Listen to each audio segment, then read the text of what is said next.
Hi guys, so in today's video I'm going to be sharing with you some tips to get an A in sociology, so let's get into it.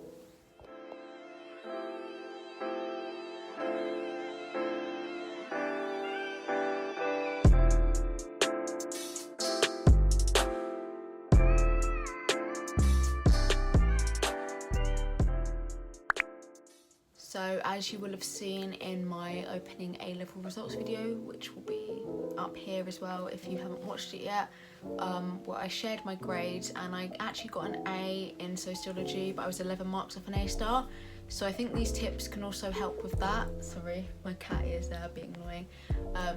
So if you sort of follow those, then you could also get an A star as well. So my first tip, and it's a very obvious one, but practice papers can be quite good in terms of finding out if you are able to write enough evaluation or how to structure your essays, because, and at least it was for my class, we would do essays once every couple of weeks and get them marked with feedback, so we knew where we needed to improve, and it's really helpful for that. So for example, when I started year 12 and I did some of my first essays, I was getting sort of like C grade, and then I was able to push that up to B, and then some A essays as well. And yeah, I found that really helpful because I knew where I needed to focus my time on and how I needed to better structure essays. So tip number 2 is actually a website to use / YouTube channel. So if you use Tutor2U sociology, they have loads of little videos going through different topics, and they have also the web version, so you can just read it as well. And I watched the topic ones just before my exams, like the morning of each exam. I'd watch a couple of them just to sort of refresh myself, and I found them really helpful just to quickly go through some key topics. Also, another channel I actually used just before the exams for topics that I wasn't as sure about was Study with ATD, and yeah, their videos were really good, just a quick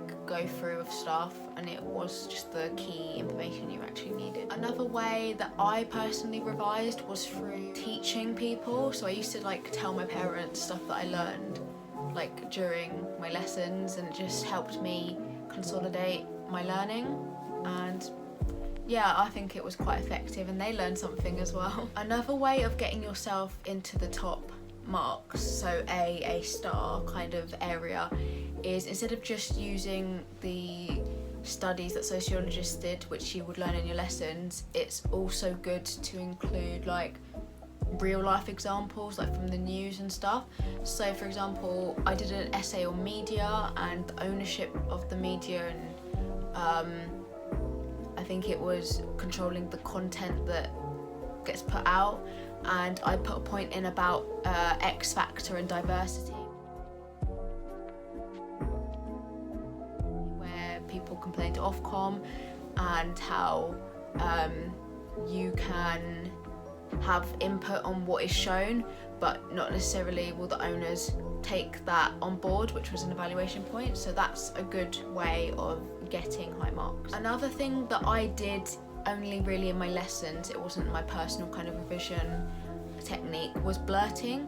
So sometimes at the start of a topic, my teacher would get us to write anything we can remember about the theory we're going to do, and then he'd show us all of the stuff that we could have put, and then that's where we know where the gaps in our knowledge are and where to focus our time and attention when it comes to revising. And then my final point is about writing in exams. So for the 4 and 6 markers, at least this is for AQA, you don't need to write a whole paragraph. It's a 4 and a 6 marker. Just write bullet points with 2 sentences with your point and a little bit of an explanation. That's literally all you need to write. Don't waste your time.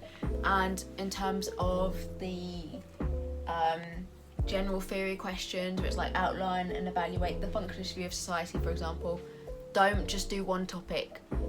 Like, don't just do family and households and that's it.